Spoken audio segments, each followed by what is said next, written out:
Deep down, I know I'm a fighter. Deep down, I know my desires. Everybody thinks that I'm just a liar.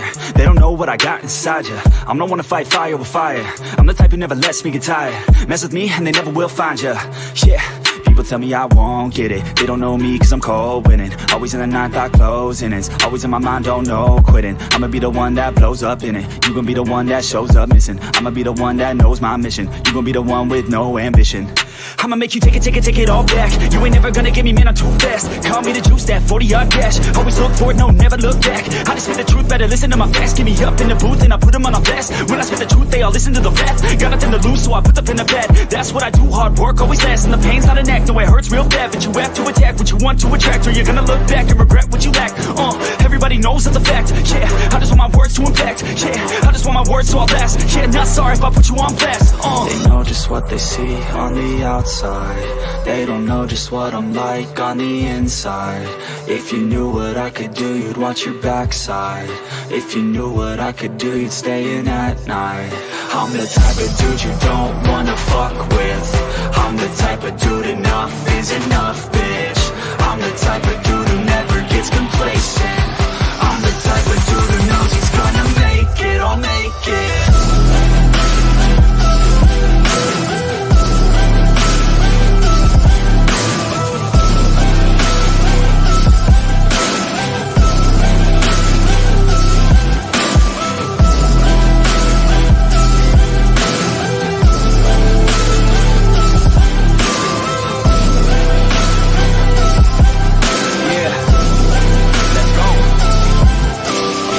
Can't escape from my thoughts like a black hole. Can't escape from these thoughts and these assholes. Too many people feeling entitled. Too many people staying idle. Man, I work every day for the title, and I'ma get it, that thought is final. The way I think you could say is primal. Kill or be killed, I'm your rival. I don't lose, no. I'ma be the one they choose, though. You gon' be the one they lose, ho. Way too busy and snooze, bro. I'ma be the one to rise up in it. Never gonna fall, I fight till I get it. Always staying tall, got pride, I'm grinning. I don't really think I'll ever find my limit.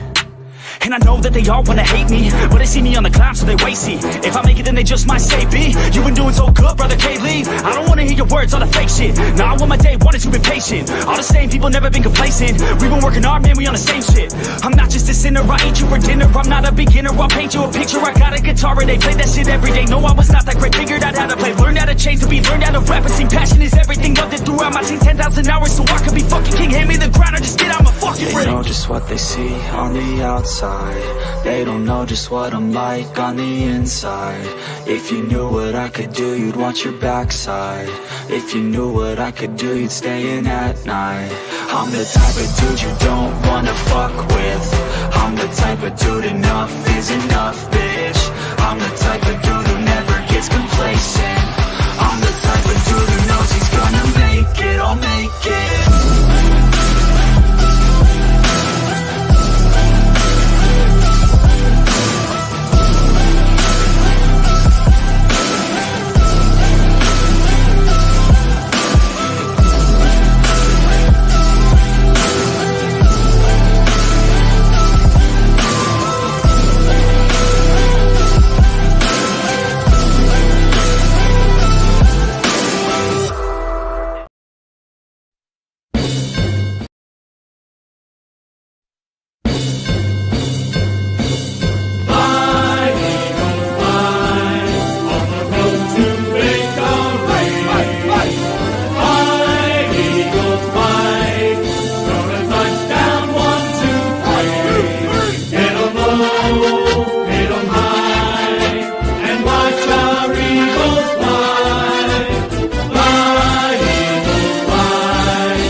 Hey guys, what is up? What is up? Welcome to MK Headlines, episode number 59. I'm here with my co-host, Further AM and Next Shift Randy. And actually, Further AM, would you like to introduce our guest for today?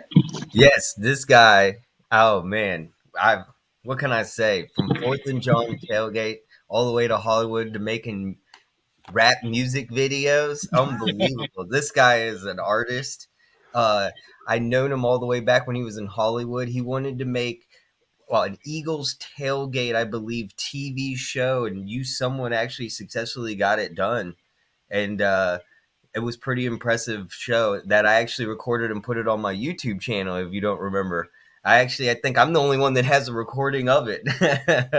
And Oh, so really? if Wow. you haven't checked, I'll try to find it, maybe send a link to it. But you really helped out make that possible, which was really cool to give an experience what it's like to be in Philadelphia for a game. Yeah. I mean, I appreciate all the kind words. You already know. Day one, Further AM, always from 2016. 2016 was the year, and yeah, it's been a while, but I'm glad Mitch got me on here so I could talk a little ball with you guys and kick it for a bit. Yep. I mean, we got to get started, though, but we all know what happened last night. We got to start off by talking about prayers out to Damar Hamlin. I mean, that was the scariest thing I've ever seen in my life. So, if you guys have anything to say about that, go out and say it. I mean, Tom, if you want to say a few words. Yeah. I mean, I watched a whole lot of the press or the press coverage around it, and just kind of at a loss for words, really. I thought Scott Van Pelt and Ryan Clark did a really good job talking about how it should be viewed and things like that after the game and after the game was called. And it's just, as sports fans, we wake up every day and think, what games are we going to watch, and what do they mean for the standings and who's going to play well. And today I didn't think about any of that stuff. I don't even know what games are on. I don't know who's playing. I don't know.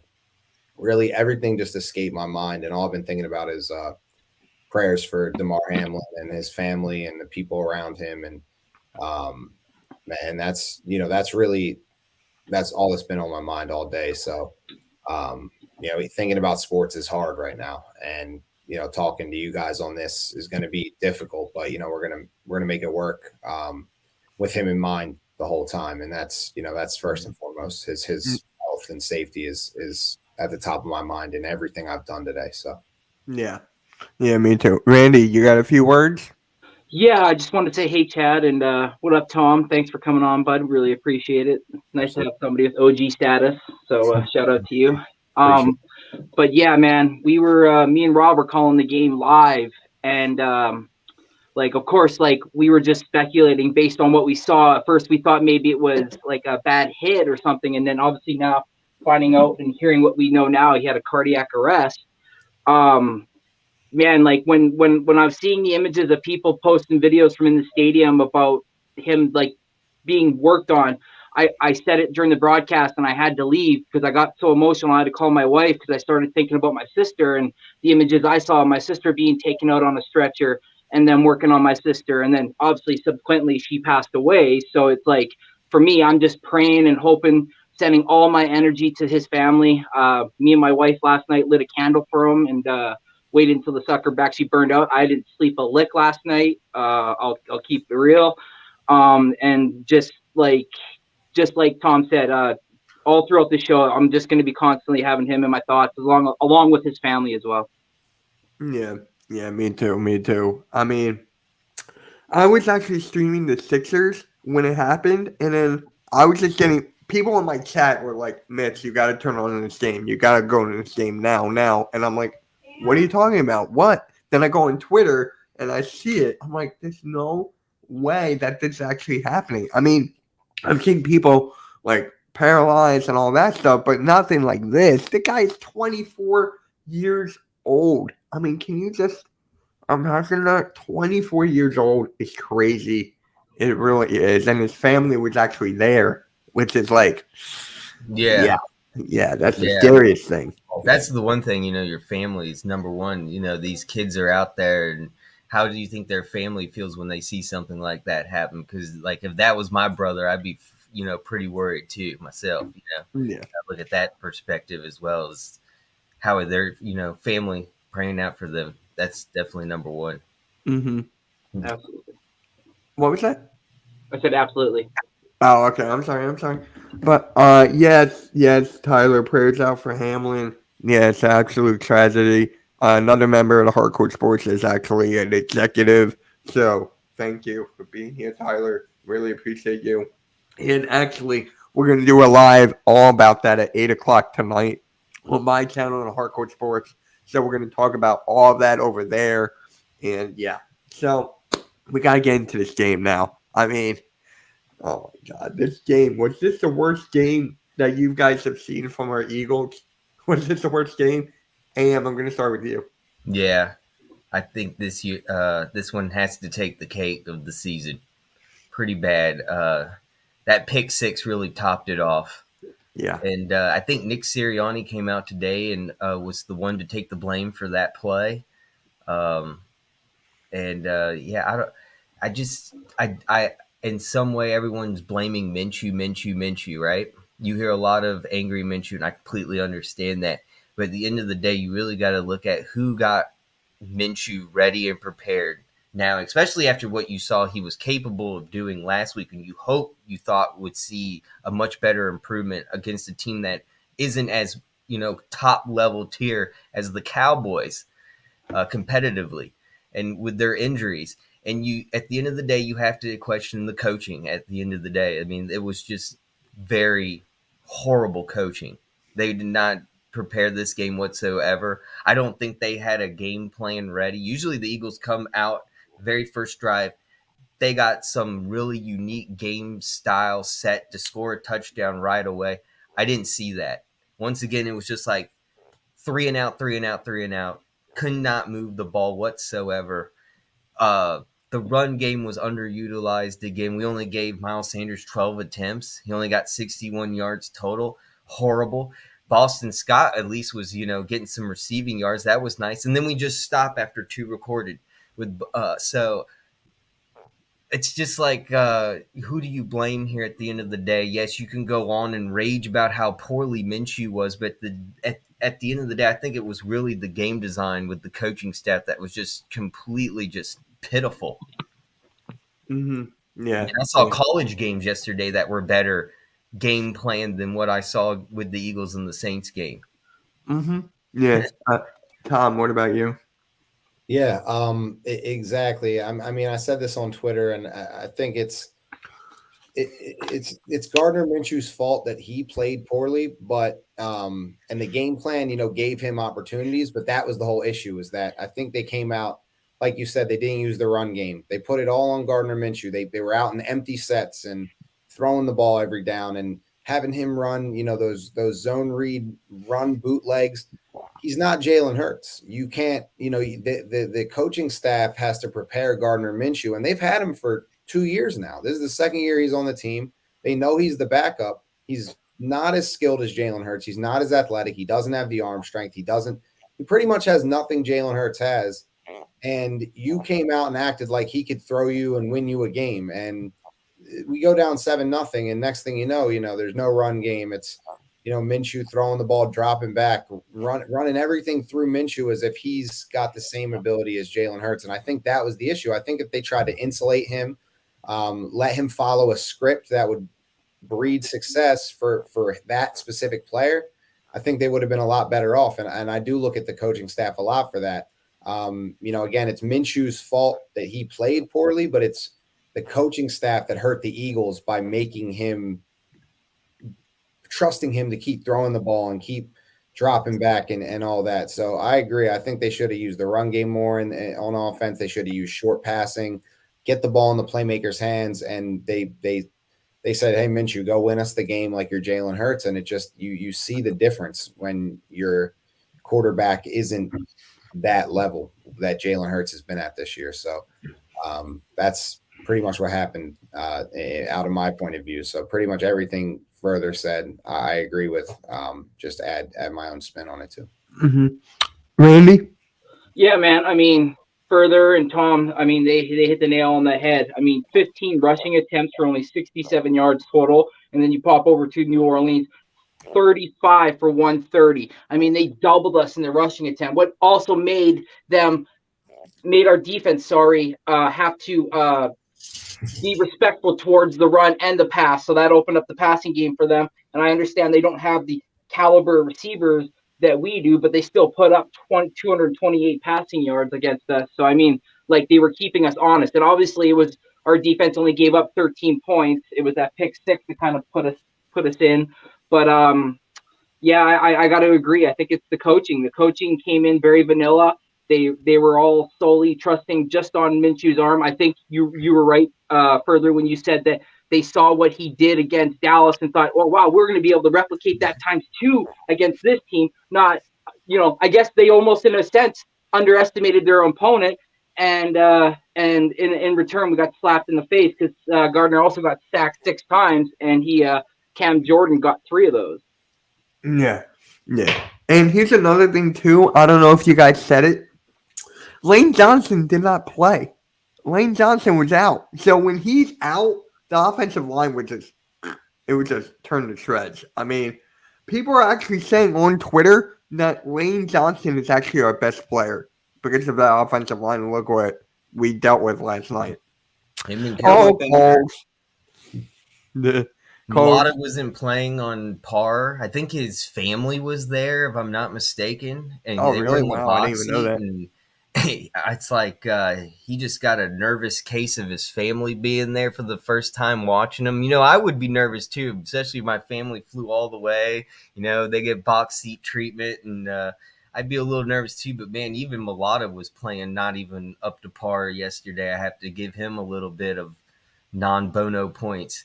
Like I said, there's just a lot of nervousness going on. I think the coaches were forcing plays a little too much. It was nice seeing Dallas Goedert finally in the mix because that's who Minshew threw to last year. So it was like, oh, great, here we go. Okay, Goddard's finally getting in the mix.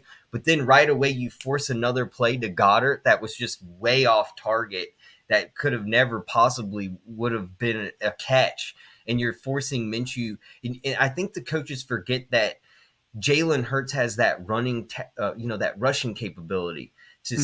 There isn't something he's able to run out of the pocket and scramble. And you've noticed that a lot this year where we see our wide receivers are not getting open or our offensive line is being attacked so quickly. Our wide receivers can't get more than even 10 yards. And I think you saw that yesterday where even A.J. Brown was running not even like 10 yards and turning around and Minshew's already sacked.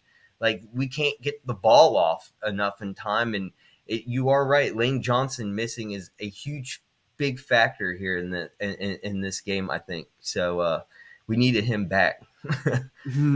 Yeah. And Gardner Johnson did not play, right? Gardner Johnson was out. Correct? No, Gardner Johnson didn't play. No. So that's another thing, too. I mean, once we get him back, our defense is going to be better, especially against the Giants, who's not going to rest their starters at all. So it's like this game is a must win. So what do you guys have to say about the A.J. Brown words about Gardner Minshew, if you guys know what I'm talking about? You guys know? Oh, you didn't see it? Hold on, let me pull it up.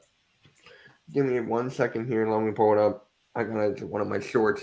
You have to do something with the locker room yesterday. Is that what you're talking about? He basically just explained what had happened pre-snap between him and Gardner Minshew. He didn't.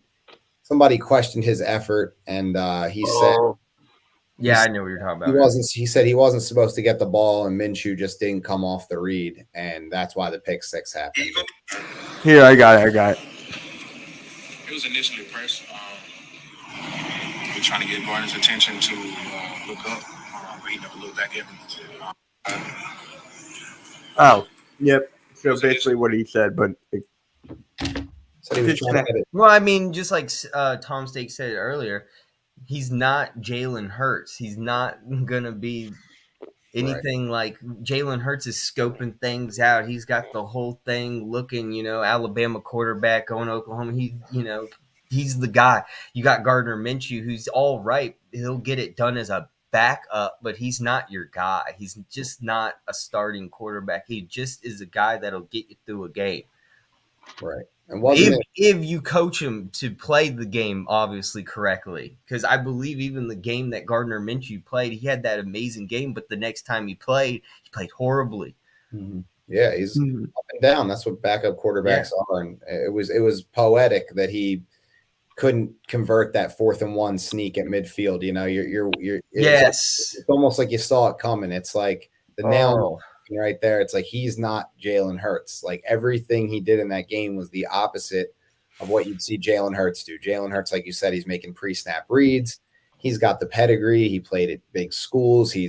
Was in the MVP conversation in the NFL this year. He led the team to the playoffs last year. Gardner Minshew is unfortunately what he's going to be is a journeyman backup quarterback. So to have him in a game that you have to win, you have to have a script for him. You have to have something that when everything else fails, what can you do to make him successful or make the offense successful? And he didn't have that, and they said, we're going to just call our offense, and Minshew couldn't run it. So I mean, you could say, like there was that big conversation about whether it was the team or the system or Jalen Hurts, and when you have a great system and you have a great quarterback, it looks awesome, and when you have a great system and you don't have a good quarterback, it doesn't look so good. So I think that's want to second what Tom said, though. Sorry to interrupt, but I want to second what Tom said really quick. I just want to say to Chris fucking Sims. So just any quarterback can plug and play, huh, bro? Shut it.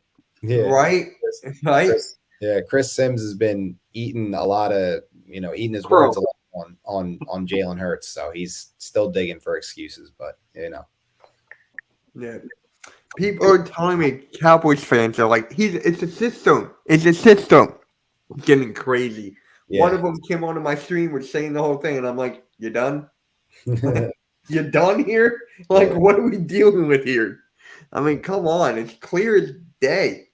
It's clear as day. Hey, Tom, have you seen E-Rock's Instagram video, I guess, after the post game of this past Saints game? Did you see, by chance, anything what he said? I didn't watch that one. We usually always watch all his videos, but I didn't. I was so mad that we lost and so deflated that I just didn't want to watch any content around the game. And I saw a little bit of it, but what did he really end up saying? Well, I love watching his post-loss games because he does make good points when we lose. What happened and how to fix it. And one thing he did say is, next week it's funny and ironic that, the Giants don't have to work towards the end. They're not going to jump up a seed. They've claimed their seed where they are right now in the postseason. They get to enjoy taking, maybe having their starters play a quarter or a half, and then the luxury of having them sit out for the rest of the game. Where the Eagles, we have to have our starters and most likely Jalen Hurts play to get this post game. This bye week in the postseason. We're not still comfortably set going into the postseason yet, which, I mean, we are in the playoffs. We do have a good spot, but I mean, it's really important, I think, especially with the extension of the playoffs and adding these teams to make more playoff games. You have to really get a bye week to be that too. Now it's been proven wrong, especially last season. It's been proven wrong, but I still think, especially with the Eagles, and historically, you look at statistics, when the Eagles go to the Super Bowl, it's always when we have the divisional bye week. We've never been from a wild card berth and made it all the way to the Super Bowl. We haven't. The Eagles haven't done that. But every time we have gone to the Super Bowl, it's been through that divisional bye week. We have, I think, statistically at 86.777. I'm not going to go on, but something like that. Our chances of getting into the Super Bowl, if we get that bye week. So how important is this bye week to you? How important is this game, this Giants game coming up? And what do you take from it? What do we got to do to win? What do we got to do? So I think everything that you said and E-Rock said is absolutely true. And I know, Mitch, you said earlier that Daboll said he's going to play his starters, but Vegas doesn't lie, and the spread is 14. So the Giants aren't going to risk their best players in their first playoff berth since 2016. It's just not going to happen. And mentally, they're not going to be into the game. The players on the field are going to play hard, but if the Eagles get up early and the Eagles are at home, that Jalen Hurts is going to come out and play. He's going to play. That's how important it is. You play Jalen Hurts because that's how important it is. It's like you said, it gives you a way better chance. I mean, everybody, can say what they want about, well, technically it's not, I'll tell you what. I'll take 2 games at home to go to the Super Bowl any day of the week over any other outcome. Like I don't want to go on the road. I don't want to go to San Francisco. You think about the threatening teams, the San Francisco 49ers, they come to Philly with their third quarterback. I'd much rather have Brock Purdy play in Philadelphia in the playoffs in a big game than have to go to San Francisco. Dallas, Dak Prescott and the Dallas Cowboys have our number in Dallas. We played much better against the Cowboys in Philadelphia the last 4 years, if you go back and look at it. And Dak's missed a couple of those games, but the last meaningful game Dak played in Philadelphia was 2019, end of the season. So you can Coles doesn't understand what I'm talking I saw that too. You know, that's funny because that was one of my pick'ems. I actually had Green Bay. I picked Green Bay. I mean, it's hard in Lambeau Field to get a win. You got to look at certain things, you know, like with Geno Smith and the Seattle Seahawks, right? Yeah. You know, you got to look at it like, yes, I know that it's Geno Smith, but in a way, it's that 12th man, that fan base in Seattle. It's so, even with the Eagles, when we had that dominant year with Nick Foles way back in the day, we couldn't get a win in Seattle. Right. It is that Pete Carroll coaching up. It's just, you can't beat Pete Carroll. You can't beat that 12th man, and especially that Seattle weather, something about it, and going to the West Coast and exactly. No, you're absolutely right. Big game, hostile. You want that Lincoln Financial Field crowd. If you've been to a game, you know what we're talking about. You know, and when Jalen Hurts is under center, it's different. You know, I've been to every game this season. I was at all of them except the last one last season. I mean, I've been to a lot of games, and I know how that crowd and that environment can get when it's a big game on the line, and how the city gets. And you want it here. You want it. I would be devastated to not have the 1 seed after all this. You know, 13-1 start. But back to what Coles was saying real quick on the Vegas thing. Yes, Coles, you're right. Vegas lies about who's going to win. But if they have a 14-point spread in this game, they know that they're not going to play their starters the whole game. It's just not going to happen. They're not going to play for the win. So that's what I meant by that. You know, Vegas definitely does miss outcomes. I'm not saying the Eagles are guaranteed to win because they're favored by 14 points, but the Giants are not going to play. If the Eagles don't win this game, I'll tell you what, the Eagles don't win this game, they don't deserve the 1 seed, because this should be a win. This should be a win. And you play your starting QB, you bring him back. Your defense should play another good game. I thought they played, you know, I think if the offense sustains drives and scores points, the defense will hold up their end of the bargain at home and they'll beat the Giants. But yeah, that 14-point spread is very telling. It tells me that they're not going to play their guys. And look, at the end of the day, if that's the reason we win or whatever, it doesn't matter to me. Just win the game. You know what I mean? So that's how important it is to me. Is that 1 seed is that important. I'll take any win I can get. I'll take 3-2. I'll take a 5-0 final score. I don't care what it is. Just get it done. So sitting their starters or not, we still got business to take care of. So that's my take on it. And I can't wait. I'm excited. I'm going to the game. I'm excited. Oh shit, you're going. Nice. Oh yeah, for sure. Nice. We'll have a couple extra beers on behalf of your Canadian fellow man here. Yeah, hey, listen, I got you. I appreciate it. Yeah, for sure. If you guys can ever make it to a game, absolutely do so. It's a hell of a time, and yeah, it's a great atmosphere. Like, that's why we want to play at home, right? That's why. It's on my bucket list. I got to get the passport, but once I get the passport, it's over. It's over. Yeah. All right. Dude, you know me already, man. If I make it up there, I'm hitting you up right away. I got a lot of people to hit up, but you're definitely one of the people on the list to go to a tailgate. Always. It's always a fun time and a pleasure being around you, and especially the tailgate. It's so much fun. That's what I want to go for. It is better than some college tailgates that I've been to. Like, an Eagles tailgate is magical, and a lot of tailgates in the NFL are not like the Philadelphia Eagles experience. It's one of a kind, and probably the world's biggest parking lot. Yeah, you got 3 stadiums down there, man. It's huge. Yeah.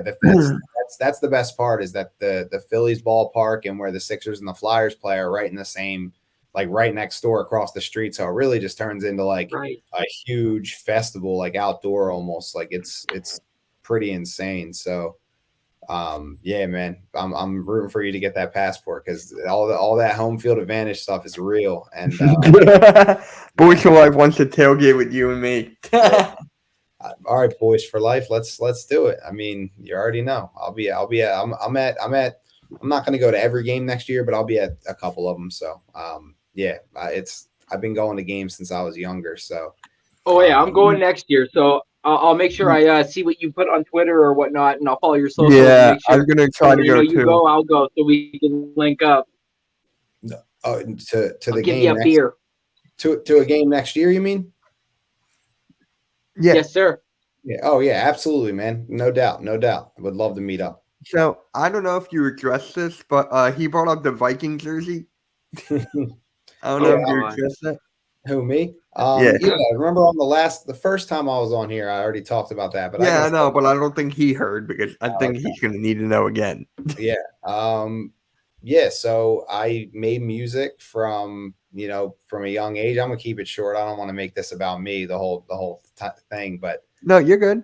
I was making music at a young age and rap music, and I wore a Vikings jersey in a music video. It's kind of the story. It was a Randy Moss jersey. It's not like Kirk Cousins or anything, and it's like a Yeah, throwback. dude, that's a nice jersey, man. Yeah, Get that sign.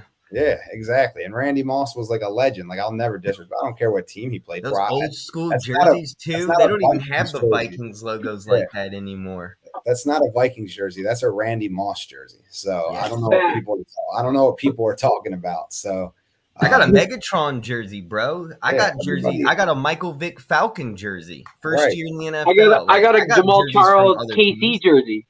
yeah. Kobe. I just have a Devontae Smith. That's it. I'm a Sixers fan, and I got a Kobe jersey. Yeah. Well, that's I got a lot of different. NBA The guy's jerseys. from Philly. Right? Apparently AJ Brown is going to break Mike Quick's record. I think he's only 9 yards away, Yeah. something like that. Yeah, he's So- insane, man. That guy is a beast. I'm so glad He's we at have. 1401.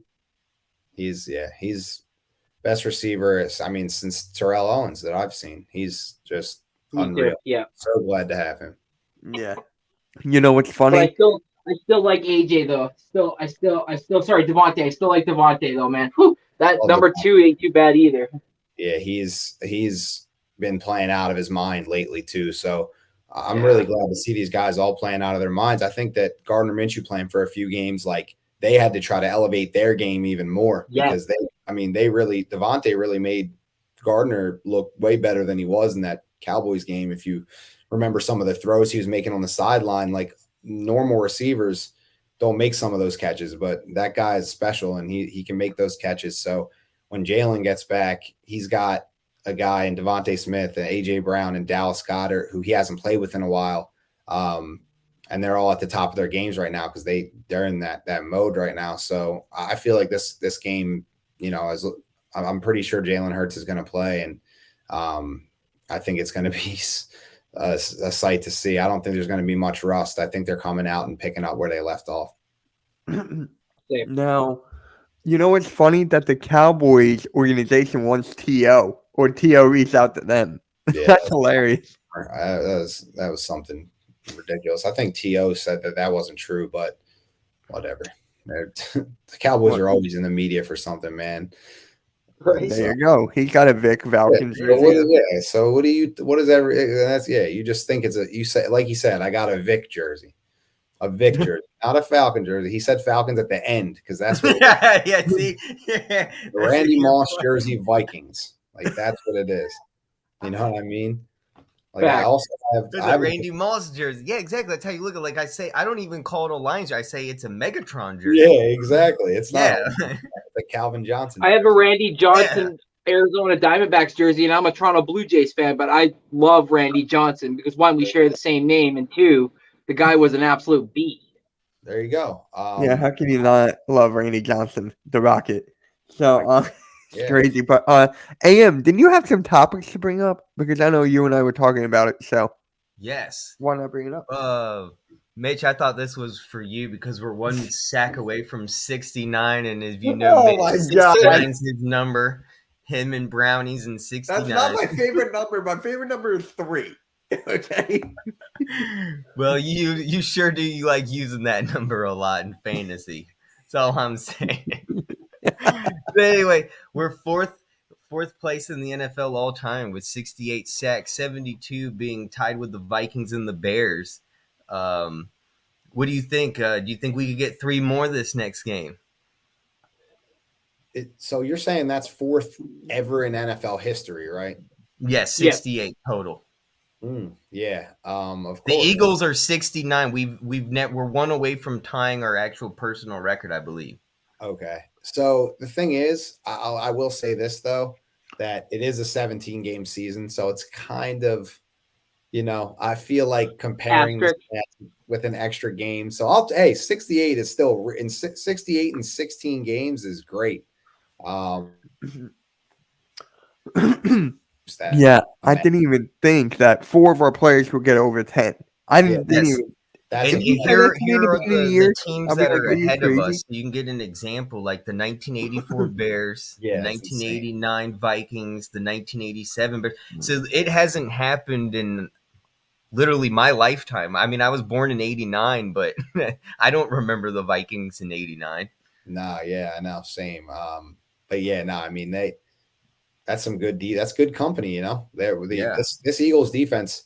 I mean, a lot of people have said things all year about Jonathan Gannon and getting frustrated and this and that, and they have their letdowns. They get beat sometimes. They have some lapses, but I'm one of them. this is one of the great defenses that you've seen in a while, and we'll be itching for sacks if they're not coming next year with a couple departures that might happen. So just cherish this team because it might change a lot, and this is a special front seven and best linebacking core and defensive line combo I've seen in a while on this team, to be honest. So yes, yeah, and Fletcher Cox hit 7 sacks. I thought that was really impressive. Yeah, they're all going crazy in there. It just started coming in waves like after week 5 or 6. It's just once Hassan Reddick started getting going, it was like just everything started going. So I'm excited. That's first things first in the playoffs is the pass rush and protecting your own quarterback. And we have a great offensive line, a great pass rush. So we have a good shot, as good a shot as anyone, I think. To answer the question, I think we're going to get 6.5 sacks. Oh, wow. 6.5. I don't think a team can end with 6.5 sacks. No, in the game to total the record to end up with 74.5 against the Giants. Yes. So you think? Oh, okay. Yeah. Right. Yeah. So here's a question that's been debated. Who's better, Hassan Reddick or Micah Parsons? People keep on saying it's like Reddick, Parsons, Reddick. It really is splitting hairs, man. Right. And people just like taking it way out of proportion, like Micah Parsons, his second year. What is this for Reddick? His 4th, 5th? Yeah. Fourth. Might be 5th. Hey, he had like 10 sacks with each team. So that's something. Isn't he the first player ever to do that? Yeah. Something like that? That's crazy. He's the first player ever to record 10 sacks on 3 different teams. Damn. That's crazy. Yeah.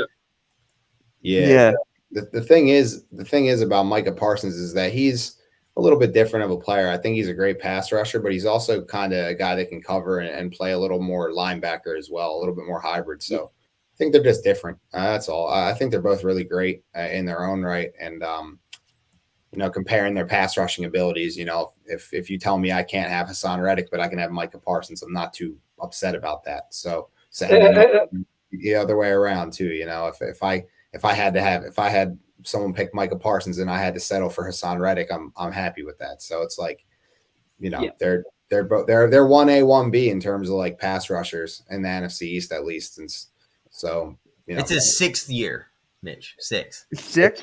Oh, 6, wow. correct. Okay. So he's in his prime. He's about to be in his prime. He's a veteran player. He should be, up there. And Parsons has great potential, and he's going to be a great player for a long time. But Hassan Reddick is right now just one of the best pass rushers in football, and can't take anything away from him with that. So, splitting hairs, 1A, 1B.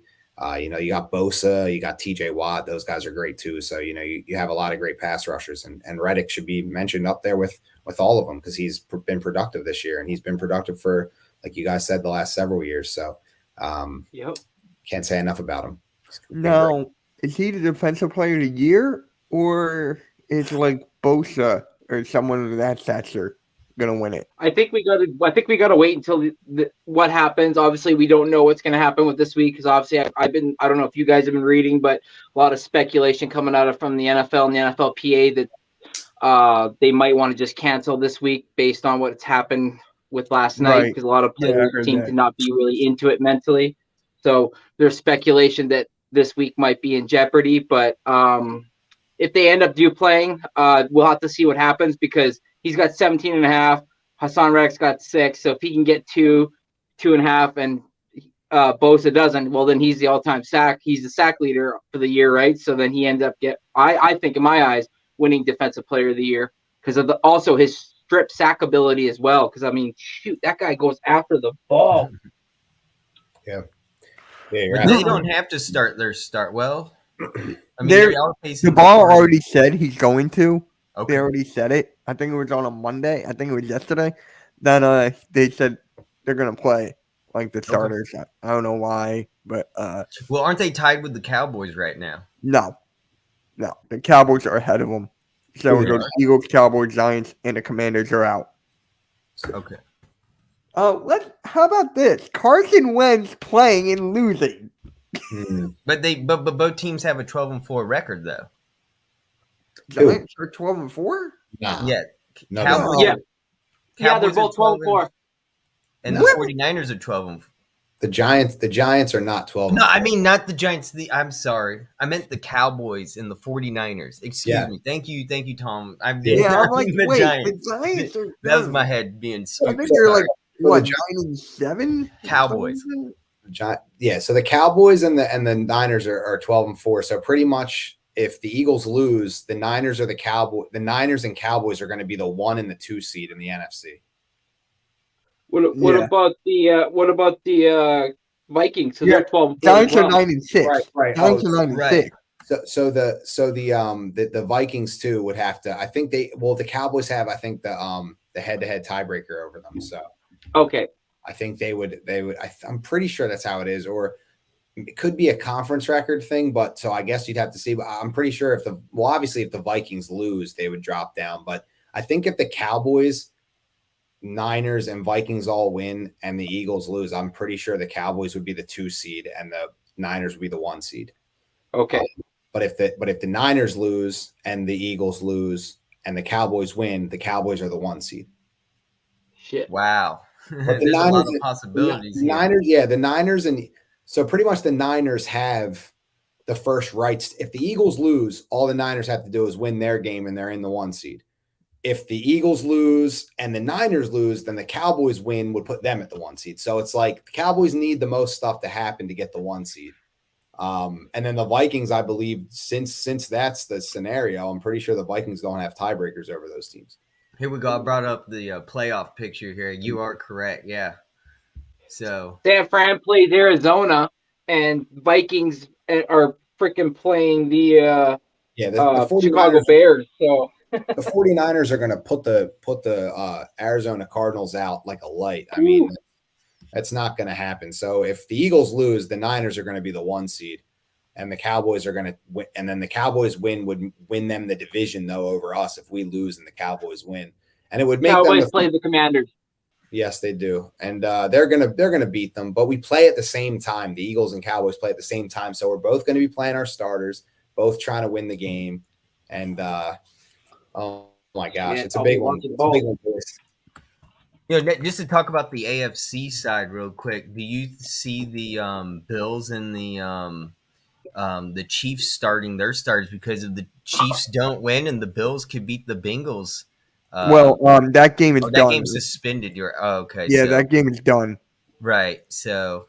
Yeah, that obviously with that game, the NFL hasn't really decided what what they're doing. I haven't seen anything on They're it. probably just going to move on from it. Yeah. No, what I've heard is that there's a week before the playoffs start, and that they might reschedule it during that week before the playoffs start. That's ridiculous. That's crazy. I know. Wow, that's not fair at all. Yeah, I don't know. No, I don't but know. that's what I heard. Don't shoot the messenger, Wow. boys. Don't shoot the messenger. Yeah. No, you're fine. Yeah, I think they should move on from it and figure out a solution. Maybe just say the Bengals were winning, so maybe they just say that. I mean, that sucks, but say that they won. That's what I called, bro. That's what I called, Tom. That's what I said. Yeah, I either that or they say just game just void and they each get like a tie, or I don't even know. I don't even know how to solve it. I don't know what would be fair for both teams. You know, punishing a team, giving them a loss with the loss of a teammate like that is in Right. that fashion. It sounds unfair and really rough, but it's just that it's out of our control, and that's why the NFL, you know, will handle it however's best. But it's not even on my mind with that game specifically. Hard to even, like, when you know, looking at the Bills logo, looking at the Bengals logo, you're just thinking about, you know, DeMar Hamlin and all the things he's going through. So it's like, it's tough to even think about that with that game and the playoff picture. But yeah, I just want them to get their win, get the 1 seed, and I'm not really, you know, concerned with any of the other stuff out there. Honestly, I'm very, very excited for the Eagles game, and just to have a positive game and have no injuries and everybody stay healthy. And that's the biggest thing, and get out there and get a W. So that's. Oh wait, Andrew, is that real? I mean, is that true? Wow. DeMar Hamlin, he's only on. Is that true? That would be good news. I mean, he's breathing somewhat on his own. Here, let me look on Twitter. Yeah. I also want to say really quickly too, the slander and hatred that's going towards T. Higgins is very unwanted and very unneeded. I mean, the man was only making a football move. He's not the reason or issue what happened. Obviously, I don't know. I'm not a doctor, but I mean, like, to assume that he went malicious harm is ridiculous and astronomical, and you should be taken off Twitter, because I've seen a lot of people dragging his name, saying some pretty gruesome shit. Yeah, that's uncalled for. I haven't seen that, to be honest. I did see people defending him and saying that, you know, things about, don't worry about what people are saying. So I know it's out there. But yeah, I try to stay away from it. But he did. It's obviously, you know, any real football fan would know that he didn't do anything malicious, like you said. So hopefully and the fact that hopefully they don't say that. But the fact that the broadcast also reported that Hamlin actually was one of T. Higgins' training partners this offseason when they were working out. So, I mean, they're obviously friends off the field, so they're not going to try to hurt each other. Right. Exactly. Yeah, you're absolutely right. Everybody, it's a brotherhood out there. Nobody's trying to hurt each other. So exactly. It's not like back in the day. Back in the day, people were trying to hurt you know, the pioneer era of the sport, but it's a lot, you know, it's a lot different. Oh my God. Yeah. AM, what about that game you put on your YouTube channel? The one that's still getting views. What was that? The body bag? The body bag game. Yes. Yeah. The Chuck Bednarik. The Redskins versus Eagles Monday Night Football game, where they they were bringing carts out on the field, taking Redskin players off. Right. You saw that, didn't you? Yeah. I've just recently this year, Tom made a highlight video of it. I think I'm like the first one so you don't have to watch the whole game. I actually just cropped out like all 9 people getting carted off the field. That's insane. Yeah. It's ridiculous. They were bringing out stretchers, like putting his leg up onto the cart. Like, well, all right, here we go. They just didn't have any more carts to take people off. Damn. Yeah. It was a violent game. I mean, it's a violent game nowadays, obviously, but back then, yeah, there was some serious blood on the line. But the thing is, like, you have to think about just the evolution of technology and humans working out, getting stronger, getting faster. And it's so much more violent now, despite how much more malicious it was back then, because guys are bigger, faster, stronger. There's so much more out there to get your body to a point where you're just so athletic and so fast that it's like the collisions are so much more violent. You know what I mean? So it's rough, man. I mean, I hate to say it, but there's part of me that agrees with people that say that it's too much for a sport to be, putting out there in terms of the violence of it. So it's my favorite Yeah. sport. I love it, but yeah, it's I mean, it's some of me does like look at it like, man, there's human lives. Like you see what they sacrifice, and we're so desensitized to it. We're like, oh, he tore his ACL, no big deal. Like Right. that shouldn't be said. Like that's crazy. It's like Yeah, not at all. I was at the game Sunday and Josh Sweat got carted off, and shortly after, report came out that said he was moving his arms and legs, and I'm like, oh, cool, he's fine then. It's like, what? Like, think about that statement. Like, Right. why should oh, he's moving his arms and legs, he'll be all right. Like, what? Like, why? Like, he's 25-year-old dude. Like, why was he in a situation where I needed to know if he can move his arms and legs to know if he was all right? Like, that's absolutely insane, and like how desensitized we are. So if anything about Damar Hamlin and the situation that's going on really makes you think about these athletes as humans, because they're not superheroes. Like you grow up on, some of these athletes, you look up to them, you're like, he can never get hurt. Nothing will ever hurt that guy. He's Superman. And then you start to realize as you get older that they are people just like anyone else. And I think I'm going to look at injuries in a much more compassionate light than I have over the past few years, just like looking at football as like just a sport and what they I do, am too. stuff like that. So Yeah, I am too. And do you guys think, I've been hearing this, I think I watched a video by the name of Nitro Freak. He thinks that NFL could stop in like a couple years, like just shut down football in general because of all the stuff happening. Do you guys think that could happen or not? I mean, I'll just say that they've been saying that for a long time. People have been putting that out there for a long time, and it makes a lot of money, unfortunately, for those who dare to do it, and for a lot of people that run the league, and the people that participate in the league grow up wanting to be in the league, and as long as that's out there, I don't think that there's any way that they're going to stop it. So Exactly. And I just want to say really quick, like Andrew said, Josh Reed tweeted out about 11 minutes ago, just spoke with Damar Hamlin's uncle. Damar was originally on 100% oxygen and is now down to 50%. Says the family is hanging in there. He thanked Bills fans and Bengals fans and asked for continued prayers. Okay. So it's definitely true. So is that Thank you, Andrew. is that good news? I'm confused. I'm gonna have to look at. I'll talk to my dad and all that. My dad's a doctor, so it's just like, yo, what up? What up, Chad? What up, Adam? How's it going, man? How's it going, Adam? But yeah, it's kind of scary just to think about. Yeah. Just to fucking think about, man. And do you guys really think they could shut down the whole week for a week? Like, I don't even know if they're gonna do that. If they do it, that is the right choice. Like, don't get me wrong, that is the right choice. But I don't think they're gonna do that. I don't think that they're gonna cancel all the games, but if they did, like you said, it would be totally okay. But I'm not sure. I haven't heard that anywhere or anything like that. So Yeah.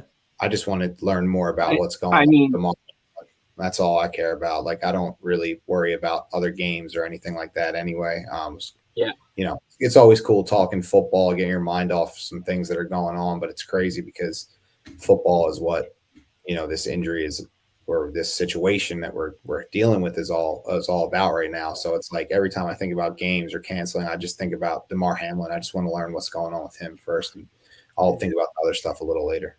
You know what's crazy though? I sorry, Mr. Interrupt, but I mean, I do. I remember when Ryan Shazier got hit really bad there, and we learned afterwards that he was paralyzed from his waist down.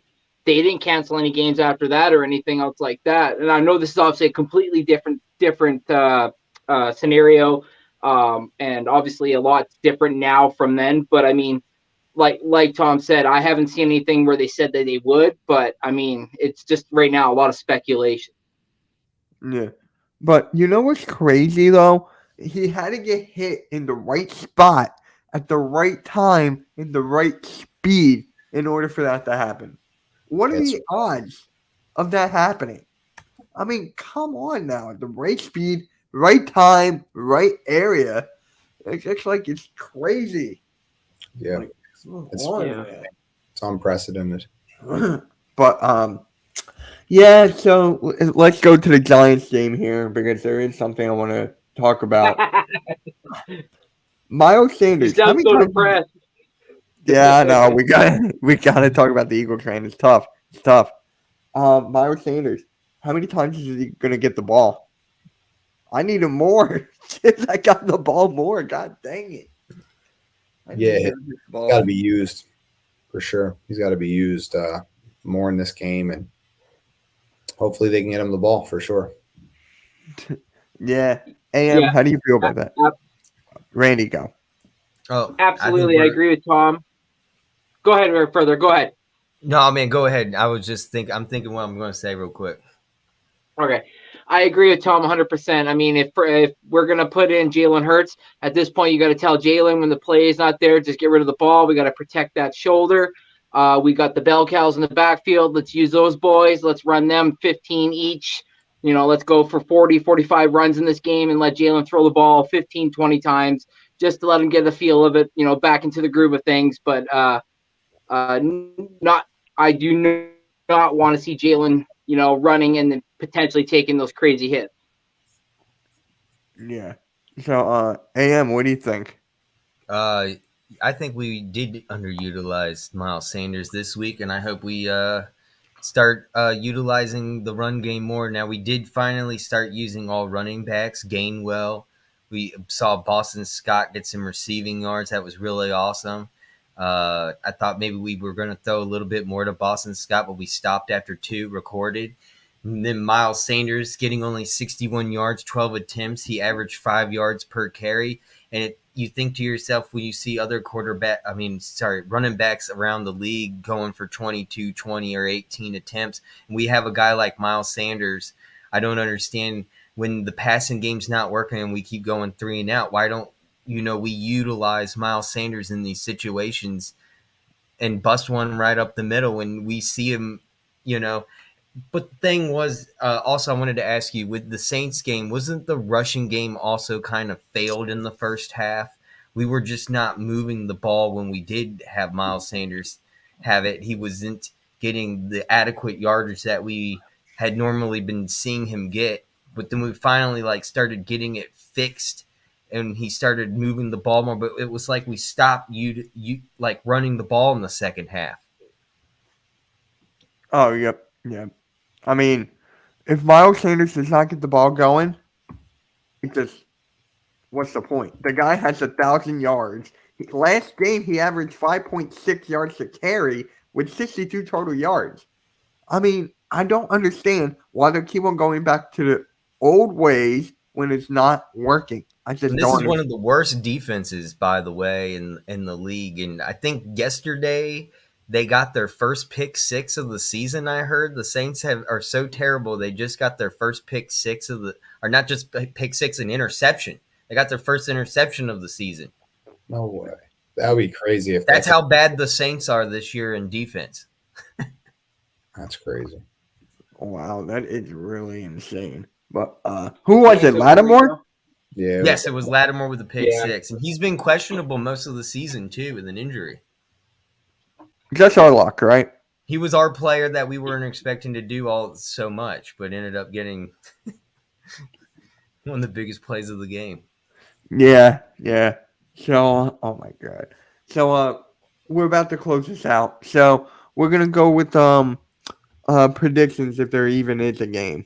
I mean, do you guys honestly see the Eagles beating the Giants? Because right now the Giants are on a hot streak. Adam Costas, though, he's a Giants content creator.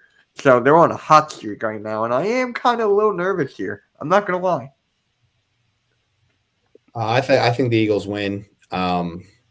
I think it's going to be a pretty convincing one. I think it'll be back and forth a little early on, but if the game settles down, I think the Eagles will get it done and get the 1 seed on Sunday.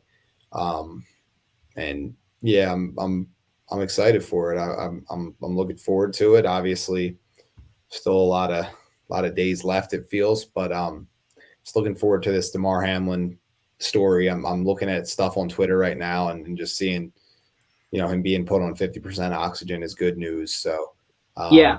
really happy to see that. And then next up will be just, hoping for the best in all the other games. And yeah, I think the Eagles win. I don't think there's anything to be worried about.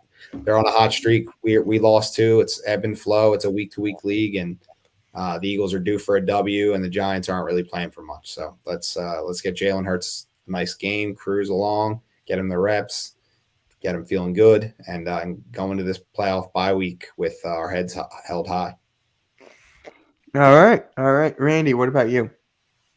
Yeah, I second and everything that Tom said. 100% I agree with. My prediction is Eagles 32, Giants 26. Dang. Okay. AM. Jalen Hurts plays, and I think he will. I agree with both of your statements. I think we Eagles are going to pull it out. I think it's going to be a real good game for Jalen Hurts. But most importantly, I hope there's no injury no more in the NFL. Just injury-free week on all teams, not just the Philadelphia's, but everyone. Let's just stop this injury. Let's have a safe week. Make it competitive, of course. Let's not, shallow down and play Sakasta ball here. Let's, play some real football, but just praying that no more injuries and we have a safe week. My prediction, I'm going to go 31-14. 31-14. Okay. I know I'm gonna go with the other prediction. AM and Randy know where I'm going with. I'm gonna change it up. I'm going 30-21. 30-21. Oh, okay. Close. Yeah, with Cool Cat, I was like 28-21, but you know what? I'm gonna change it. 30-21. Book it. But hey, appreciate you having on the show again, Tom. It's always great chopping up the birds with you. I had to bring my guys on this time because last time we were just you and I. So, you guys got anything to say before we head out? I put Tom's link in the chat, and it's also in the description of I Do Believe. So go check out Tom's channel and give him a sub. He's a great guy. Always at the Eagles tailgate. Great music video, dude. I really enjoyed that. It's a great song, and I hope we have you back on again. I really enjoyed. We will. And I hope to see you maybe for an NFC Championship game. That's what I'm looking forward to. So appreciate it. Yeah, absolutely. I'll be there. Thank you for coming. Yeah, absolutely. I appreciate you guys having me on and chatting and making this day that wasn't going so well and feeling like, was dragging on and got to talk a little football and, keep it positive, keep the positive vibes. So let's just get this win on Sunday, guys. Absolutely. And I just wanted to say thank you so much for popping on, Tom. For sure. From Canada. You got all the love, brother. Keep killing it in the rap game. We watching, we seeing, we know what's going on. And as always, go Birds. Appreciate that, dude. Yeah, good meeting you too. Thanks for I appreciate it. Thank you, man. Yeah. On that note, guys, we're gonna head on out. Make sure you subscribe to everybody here. Hit that like, comment, share. And go to my Discord. The link is in my chat. So go to my Discord. Just made it. But yeah, let's get on out of here. Fly, Eagles, fly. See you guys. Peace. Go Birds!